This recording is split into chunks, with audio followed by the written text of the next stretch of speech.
रात के 2 बजे जब पूरी दुनिया नींद में डूबी होती है, कुछ स्टेशन ऐसे होते हैं जो जागते हैं, इंतजार करते हैं अपने अगले शिकार का। दोस्तों, ये कहानी है राजीव और शालिनी की, जो एक रात एक सुनसान स्टेशन पर उतरे, लेकिन उन्हें नहीं पता था कि उनका ये सफर जिंदगी भर का सबसे डरावना अनुभव बन जाएगा। शिवनाथपुर रोड, एक नाम जो शायद नक्शों से मिट चुका है, लेकिन उन लोगों की चीखों में अब भी जिंदा है जो वहां आखिरी बार देखे गए थे। धीरे धीरे रात गहराती जा रही थी और उस स्याह रात को चीरती हुई एक ट्रेन तेजी से दौड़ रही थी। आमतौर पर रातें शांति से भरी होती हैं, लेकिन वो ट्रेन जैसे किसी डरावने रहस्य को अपने साथ ले जा रही हो। ट्रेन के अंदर बैठे राजीव और शालिनी बेहद बोर हो चुके थे।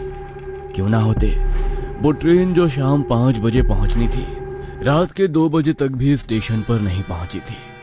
शालिनी झुंझुलाते हुए बोली, ये इंडियन ट्रेन भी ना, पक गई हूँ राजीव यार। राजीव भी थक चुका था। वो बोला, मैं भी पक गया हूँ यार, लेकिन हमारे पास ऑप्शन क्या था? शालिनी ने फिर से याद दिलाया। मैंने कहा था ना फ्लाइट ले लो। राजीव ने मुस्कुराते हुए जवाब दिया, यार 19 हजार का टिकट, बजट ही बिगड़ जाता। शालिनी ने खिड़की से बाहर देखा और फिर थोड़ी असहज होकर बोली, आज कुछ अजीब लग रहा है। डिब्बा इतना खाली क्यों है और ये ट्रेन इतनी रुकी क्यों है इतनी देर से? तभी प्लेटफॉर्म के स्पीकर से एक आवाज गूंजी, यात्रीगण कृपया ध्यान दें, तकनीकी खराबी के कारण ये ट्रेन आगामी सूचना तक यहीं रुकेगी। कृपया सभी यात्री प्लेटफॉर्म पर उतर जाएं। ये स्टेशन कौन सा है? शिवनाथपुर रोड, मैंने तो कभी नहीं सुना। गूगल मैप पर भी नहीं आ रहा, ना लोकेशन दिख रही है, ना इंटरनेट काम कर रहा है। ट्रेन रुक चुकी थी। बाहर का प्लेटफॉर्म एकदम सुनसान पड़ा था। स्टेशन की लाइटें झपक रही थी, जैसे किसी ने उन्हें जबरन जिंदा रखा हो। हर 2 सेकंड में एक बल्ब बुझता और फिर कांपती हुई रोशनी वापस लौटती। ना कोई कूली, ना कोई आवाज, ना ही किसी स्टेशन मास्टर की मौजूदगी। चारों ओर बस घनी धुंध पसरी थी और दूर कहीं से आ रही थी कुत्तों की मध्यम बेचैन कर देने वाली भौंक। राजीव ने बैग उठाते हुए शालिनी से कहा, घबराने की जरूरत नहीं, शायद वाकई कोई तकनीकी दिक्कत हो, चलो नीचे देखते हैं। जैसे ही वे दोनों सीढ़ियों से प्लेटफॉर्म पर उतरे, एक अजीब सी सिहरन राजीव की गर्दन के पीछे से उतरकर रीढ़ तक चली गई। ना हवा थी, ना कोई हलचल, बस जैसे किसी ने पास खड़े होकर धीरे से सांस फूंक दी हो।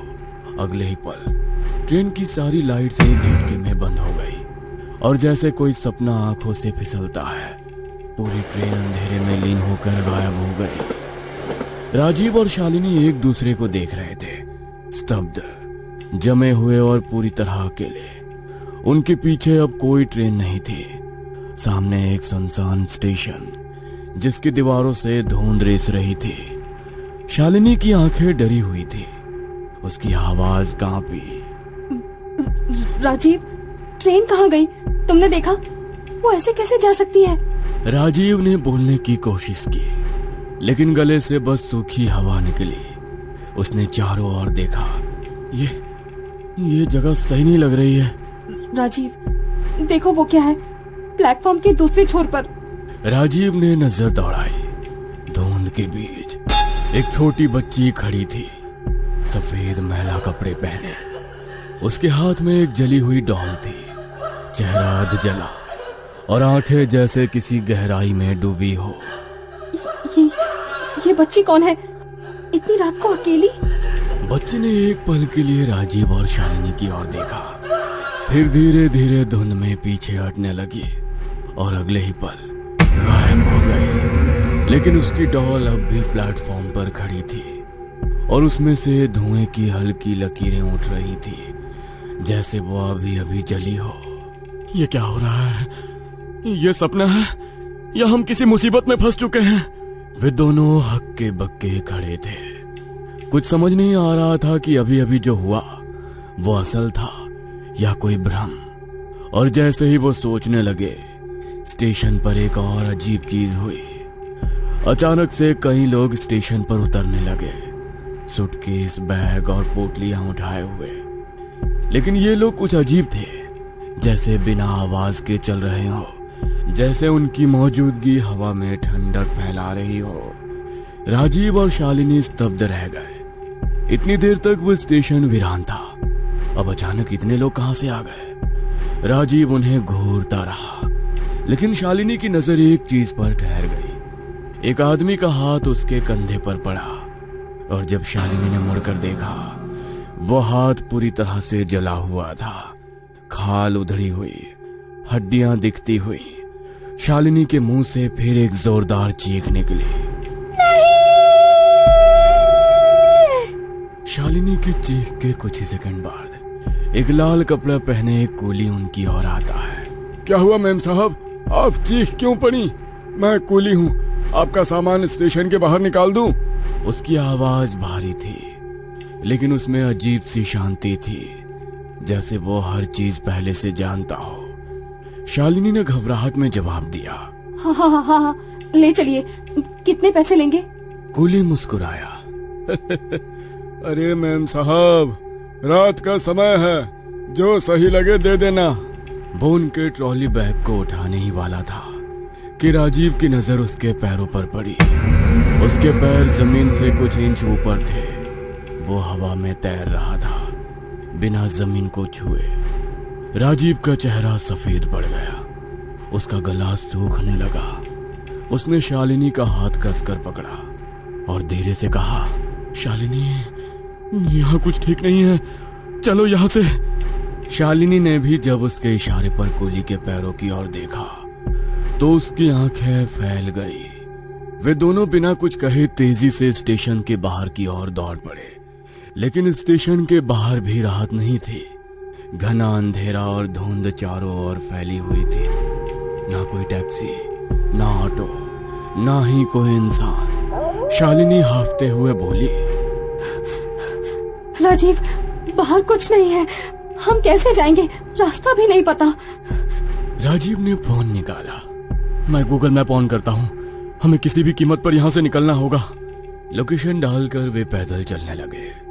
लेकिन कुछ दूर चलने के बाद उन्हें लगा कि कोई उनके पीछे चल रहा है। शालिनी ने मुड़कर देखा, कुछ नहीं था, लेकिन डर अब उनके हर कदम के साथ बढ़ रहा था। और तभी स्टेशन पर जो लोग अभी ट्रेन से उतरे थे, वे अब उनके पीछे खड़े थे। उनकी आंखें लाल थी, चेहरों की खाल जली हुई और होठों पर अजीब सी मुस्कान। वे धीरे धीरे घेरा बनाते हुए राजीव और शालिनी की ओर बढ़ने लगे। उनके मुंह से घुटी हुई दरार भरी आवाजें आ रही थी। शालिनी कांपते हुए बोली, राजीव, ये कौन है? क्या ये हमें मार देंगे? राजीव ने बस उसका हाथ कसकर पकड़ा और चिल्लाया, भाग शालिनी, भाग। दोनों जान बचाकर भागने लगे। लेकिन अचानक शालिनी का हाथ राजीव से छूट गया। राजीव पलटा और उसकी रूह कांप गई। वे जले हुए लोग शालिनी को खींच रहे थे। वो चिल्ला रही थी, राजीव, बचाओ, राजीव। राजीव वहीं रुक गया। शालिनी को वो किसी कीमत पर नहीं खो सकता था। उसने आंख बंद की, एक गहरी सांस ली और पूरी ताकत से उस भूतिया चेहरों की ओर दौड़ पड़ा। उसने एक लकड़ी का टुकड़ा उठाया और हमला किया। लेकिन हर बार जब वो हमला करता, वे लोग धुएं में बदल जाते और अगले ही पल फिर सामने आ जाते, और भी ज्यादा डरावने रूप में। राजीव की सांसें तेज हो गई थी, चेहरा पसीने में भीगा हुआ था।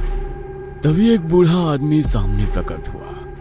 सफेद दाढ़ी, गहरी आंखें और चेहरे पर रहस्यमयी मुस्कान। उसने गंभीर आवाज में कहा, तुम्हें यहाँ नहीं आना चाहिए था। राजीव कुछ कह पाता, उससे पहले ही वो फिर बोला, ये स्टेशन अभिशप्त है।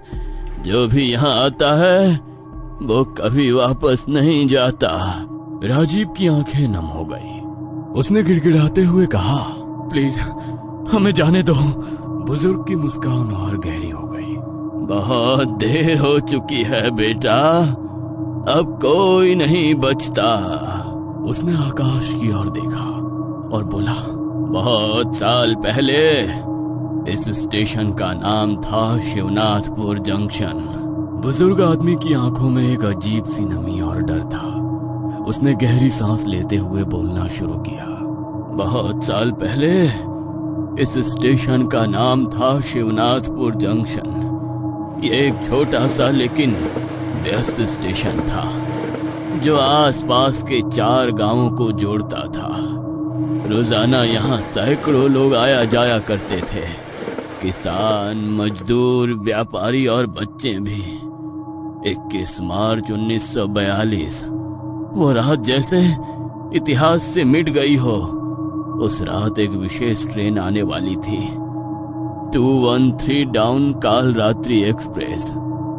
ट्रेन सही समय पर प्लेटफॉर्म नंबर 3 पर पहुंची, लेकिन जब स्टेशन मास्टर माधव राव और कुली लोग यात्रियों को नीचे उतारने लगे तो हर डिब्बे में सिर्फ जले हुए शव मिले। राजीव और शालिनी स्तब्ध थे। बुजुर्ग की आवाज कांप रही थी, पर वो बोलते रहे। डिब्बों से धुआं निकल रहा था, अंदर से किसी और ही दुनिया की चीखें आ रही थी। कुछ कुलियों ने बताया कि खिड़कियों पर जली हुई उंगलियों के निशान थे, जैसे कोई बाहर निकलना चाहता था, लेकिन बच नहीं पाया। माधव राव ने तुरंत अधिकारियों को खबर दी, लेकिन जब 5 टीम पहुंची, ट्रेन वहां नहीं थी, गायब हो चुकी थी। और उसके 1 हफ्ते बाद स्टेशन मास्टर माधव राव ने आत्महत्या कर ली। उसने डायरी में लिखा था, ये स्टेशन अब पवित्र नहीं रहा। अमावस्या के दिन रात 2 बजे जो ट्रेन आती है वो मौत लाती है। मैंने ही उसका दरवाजा खोला था। अब कोई नहीं बचेगा। स्टेशन को बंद कर दिया गया। कुछ सालों बाद सरकार ने स्टेशन को फिर से चालू किया। नाम बदल कर दिया गया, शिवनाथपुर रोड, ताकि पुराने किस्से दब जाएं। लेकिन वो आत्माएं अब भी यहीं हैं और वो हर उस यात्री का इंतजार करती हैं जो रात के 2 बजे यहाँ उतरता है। इतना कहते ही उसके चेहरे पर एक रहस्यमयी मुस्कान फैल गई और फिर वो धीरे धीरे धुएं में धुलकर गायब हो गया। सिर्फ उसकी हंसी हवा में तैरती रह गई। राजीव ने फिर पीछे मुड़कर देखा। शालिनी की आंखों में डर और भरोसे का अजीब सा संगम था। उसने फिर से शालिनी का हाथ थामा और पूरी ताकत से भागने की कोशिश की, लेकिन अब उनके पैरों में जैसे जंजीर बंध चुकी थी। हर कदम भारी था, हर दिशा एक बंद रास्ता बन रही थी। अदृश्य शक्तियों ने जैसे उन्हें जकड़ लिया हो। थोड़ी ही देर में उनकी सारी शक्ति जवाब दे गई। राजीव और शालिनी जमीन पर गिरे पड़े। चारों ओर से वे भूतिया चेहरे और जलते शरीर करीब आते जा रहे थे। उनकी आंखों में अब बस एक सवाल था, क्या ये अंत है? धीरे धीरे अंधेरा छाने लगा, उनके होश ढीले पड़ने लगे और फिर सब कुछ शांत हो गया। उस रात के बाद किसी ने उन्हें नहीं देखा। ना स्टेशन पर कोई सीसीटीवी फुटेज मिली, ना कोई सुराग। सिर्फ लोकल लोगों के बीच एक और दहला देने वाली कहानी जुड़ गई। जो भी उस स्टेशन पर रात के समय उतरता है वो लौट कर नहीं आता। आज भी जब रात के 2 बजे उस स्टेशन पर ट्रेन रुकती है, लोग खिड़की से बाहर झांकते तो हैं, लेकिन उतरने की हिम्मत नहीं करते।